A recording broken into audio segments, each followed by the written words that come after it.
You guys really know how to make a mess, don't you? Yeah, I know. Are you glad you're done tiling? No one said we're done tiling yet, though. The big jobs are done. We're done tiling when that's unhooked. That's true.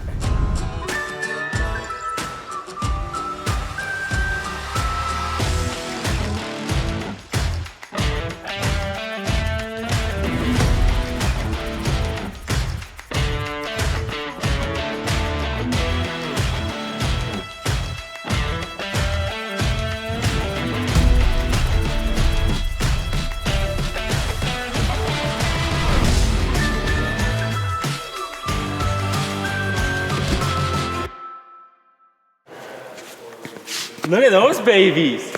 Brunt. The new Brunt release. The black Brunt boots. I'm breaking them in on hard concrete, right?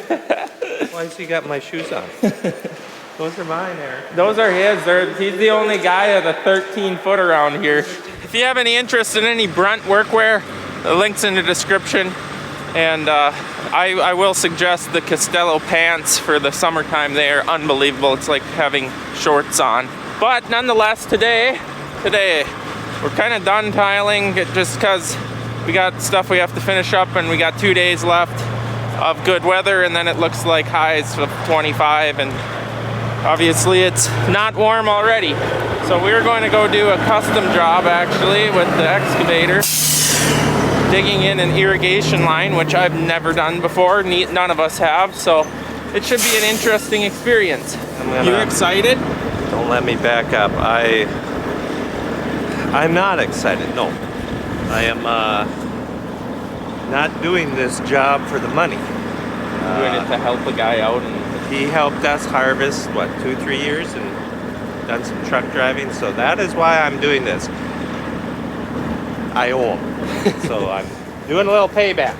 And it's a miserable time of the year for it. Well, it was nice, but now it isn't nice. He'll have it nice in that cab. I'm the trench guy, not gonna have a good time at all. And I forgot my gloves. So basically, he needs this bucket right here for a nice narrow trench. He's got all the wrong buckets with him from tiling, which this is the bucket we normally use for tiling, which for some reason we chose not to use.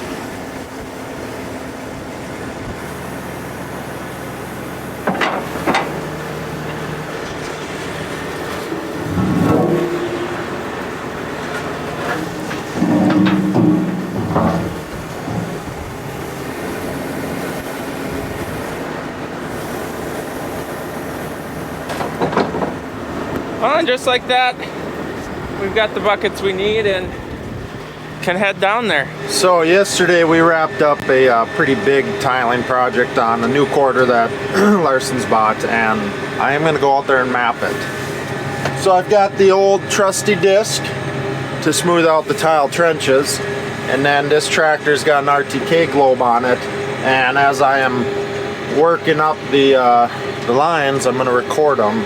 And so we have them in our system.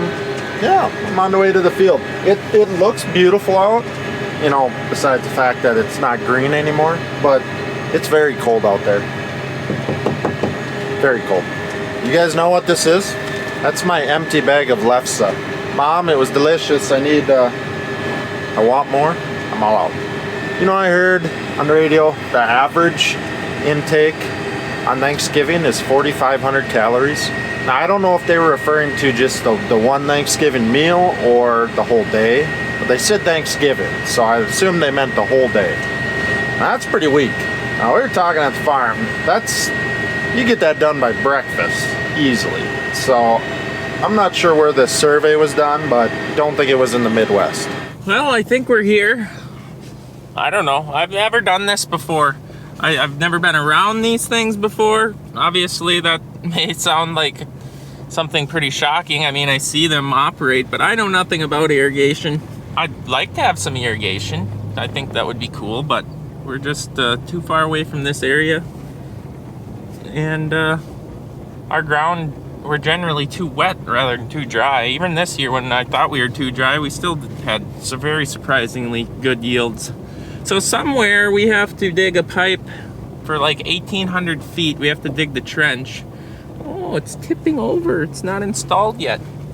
And then they're going, oh, I think I see the pump. So we have to dig a trench across the field to where the pump is at, I guess. We'll find out, I guess. Well, there's the blue pipes. That must be what's gonna get installed. And another excavator. All right, so this ain't anything we're unfamiliar with. Setting up the laser so it talks to the excavator so he knows where and what grade to put this pipe on. All these little white flags here are tile lines. We have to dig down and find those to establish what depth we need to put this irrigation pipe on. And the feel-like temperature right now, 18 degrees. Beautiful day.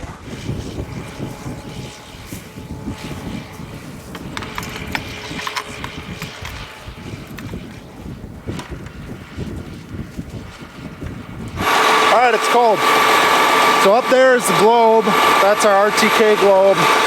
That is what I drive. You know, I basically drive over the center of the tile line and map it. There's the outlet. This is a 6-inch line, and then we did a bunch of 4-inch pattern tile off of it. So there actually is some ice on the water today. And then, I know it's probably windy. Try to get you guys out of the wind a little bit. Got the disc, which does struggle in the gumbo. We'll get the Selford out here and finish it off, but I had to map the whole line, so we're kind of parked where we should be. But it's working. It's working. Okay, so driving the tile line. Globe's right above me. It is mapping. And we're disking. The John Deere screen has this, it's part of it, it's built in. You can put flags, you can draw tile lines. All you gotta do is set up your page to your liking. Then when you get to the end, you stop. So it's just recording a line wherever I drive as I drive it. And now I'm gonna double pass this one. You can see I already drove this one. That little white line is an auto path line. We can get rid of that. I already drew this one. Worked it up once. So then all this, once it's done, I push it to the op center. And then years and years from now, when we're all struggling with some tile issues or we want to add on to the tile, we can come out, find this line on the map, because you won't be able to see these strips anymore, obviously. And we can dig down right on top of the tile instead of guessing where it is out in the field. So makes it nice. Or if you're plowing in new tile and you're like, hey, 30 years ago when we were younger and smarter, did we put tile there? Well, you check the map, because I'm sure Op Center will still be here in 30 years. And I hope John Deere as well. We'll be able to find that line that way, or avoid hitting it. Ooh, we had to dig through the, I'm starting to ramble here. We had to dig through the fiber optic line for this tile project. That's always exciting. Just kind of a lot of handwork. Lay the tile by hand, get to the other side of it, then plow. Start plowing from there.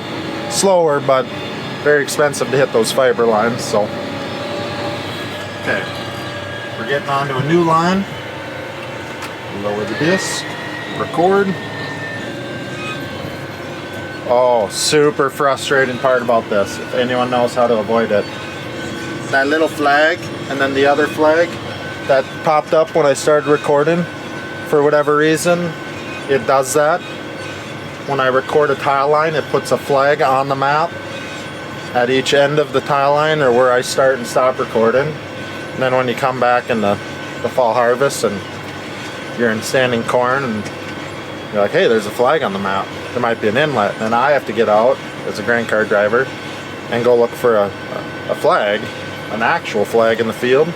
And there is no flag because it was just the end of that tile line, not an actual inlet. So I'm really glad they do that instead of just putting a line. Yeah, let's just litter our field with useless flags. Anyways, no, Deere's great. Works really good.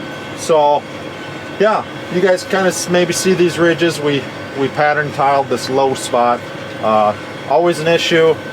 This will help, but this ground's real tight gumbo stuff, so like Randy, talking with Randy, like he said, should get it set up easier, better, quicker in the spring so we can get out here and plant a more consistent field. What we see in the fall, when you get a lot of rain like we did this fall and fall of 21, the water ain't gonna get to the tile quick enough to make much of a difference. In this heavy soil, the water just doesn't move through the soil quick enough, but it still helps in the spring and it does help in the fall.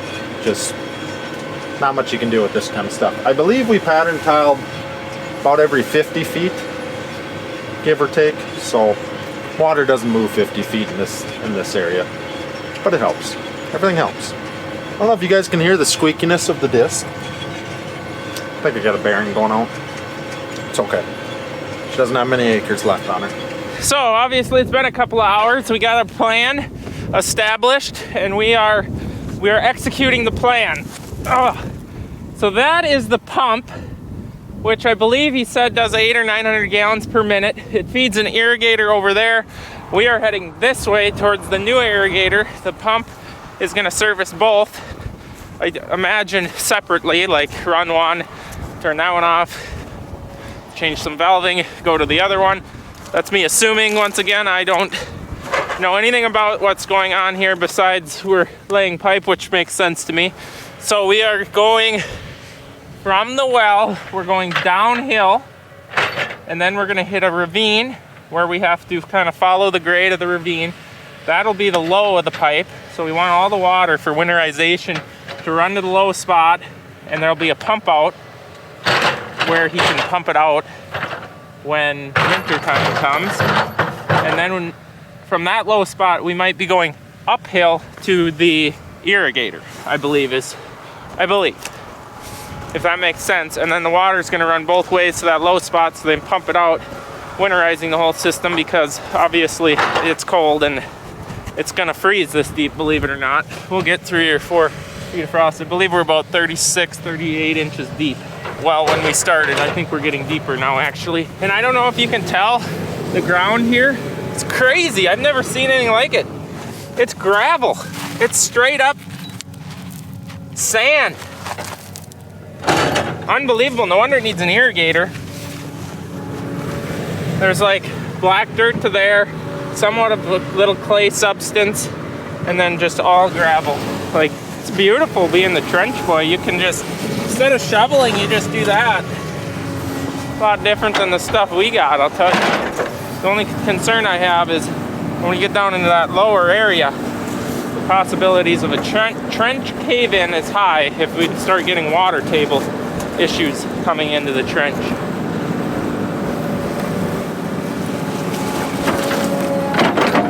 This is one job that I never thought I'd be ever doing, but you know, it's a fun experience. We're learning. We are learning, and what's wrong with that? The minute you quit learning, you start going backwards, right? Let me out of here. Face full of dirt. The guys putting the pipe in, they went for dinner time, so that's why I didn't put any of that pipe in. I'm just making sure he stays on grade, and we're coming up to some tile lines I think is going to be an issue. Look at this baby. JBC. I was watching it work with its telescoping boom. I like that. I like the visibility also with no cage. You can see so nice.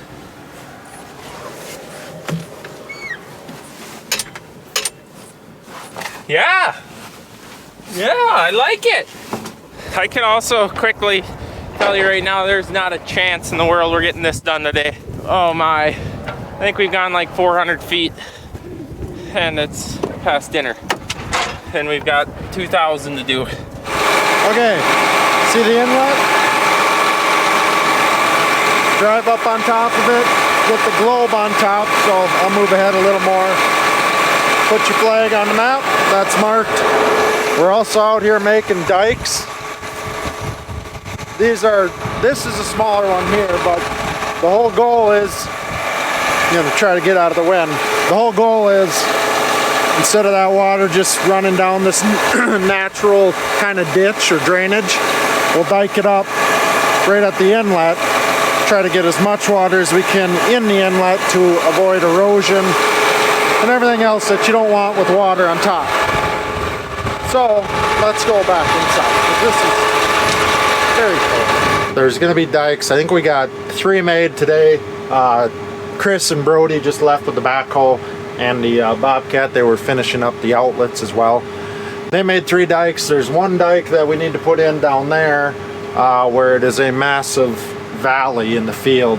So it's going to take a lot more dirt that we need to move around. So probably going to be the bulldozer or the big scraper. We farm over the dikes. It's nothing that changes how we will farm this field. Just trying to prevent the water from eroding and going on top of the soil. So I'm pretty much done mapping and doing tillage. It took a long time. The day is almost over.